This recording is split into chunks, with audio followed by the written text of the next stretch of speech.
Young people are dying. They're overdosing on heroin and fentanyl. You wonder, how did this young person get to this horrible spot in life? Let's turn back the clock. Go back in time, to younger days, to understand how addiction starts, to understand how to prevent it from happening. While each addiction situation is different, there are generally 3 ingredients. First, teens have a lot to cope with. Many teenagers are trying to figure out, who am I? What is my identity? And there is stress. When teens were asked, they said the number one reason they used drugs was to deal with the pressures and stress of school. And some teens have to cope with stress at home. There could be emotional neglect, abuse, divorce, a family member with an illness, a family member who is addicted, the death of a loved one, money troubles, or other challenges. Many teens also need to cope with depression or social anxiety.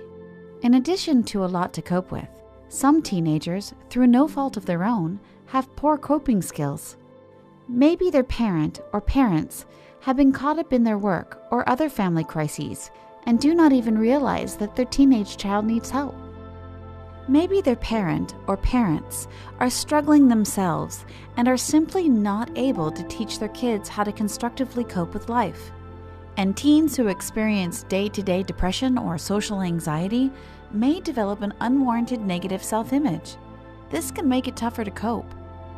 The third ingredient to addiction that may be present is certain brain chemistry. Some people, by virtue of how their brain processes chemicals, get hooked easier. You can attribute this to your family tree, otherwise known as genetics. Genetic susceptibility doesn't have to be present for a teen to develop addiction, but it can increase their chances. All 3 of these pieces do not have to be present for addiction to happen. Any one piece, if strong enough, can lead a teen down the addiction path.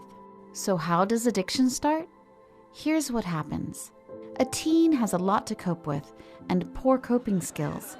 They try alcohol and drugs. Maybe their brain chemistry causes them to be more susceptible.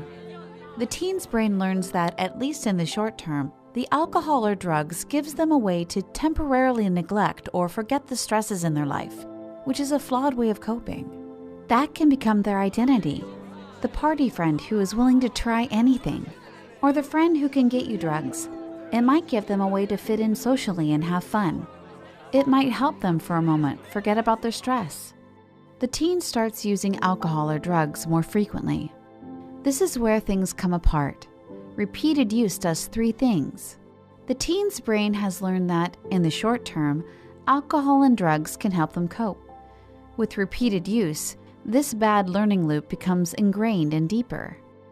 The teenager gets to the point of automatically reaching for alcohol or drugs when they're stressed, without even thinking about it. With repeated use, the chemicals in alcohol and drugs also change the brain, making the teenager even less self-aware of how they're going off the rails. And repeated use makes life situations worse, which just increases stress and feeds into the negative loop. Without a change, this path ends in addiction, jail, or death. 1 out of 10 adults struggle with addiction. Addiction leads to broken families, broken promises, and broken hearts, and currently an increasing number of deaths. So how do we prevent this from happening? How do we prevent addiction? Here's how. First, a message for parents.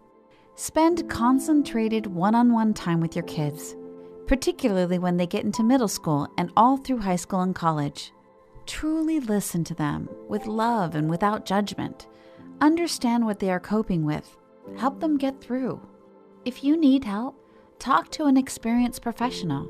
Do not wait. Act now.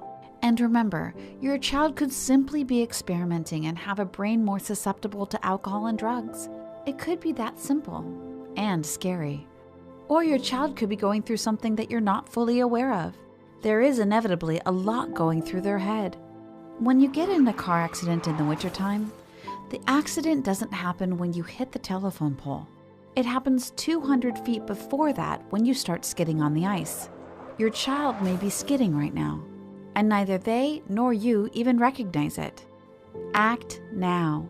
Do not assume they can self-correct. They need an established support system.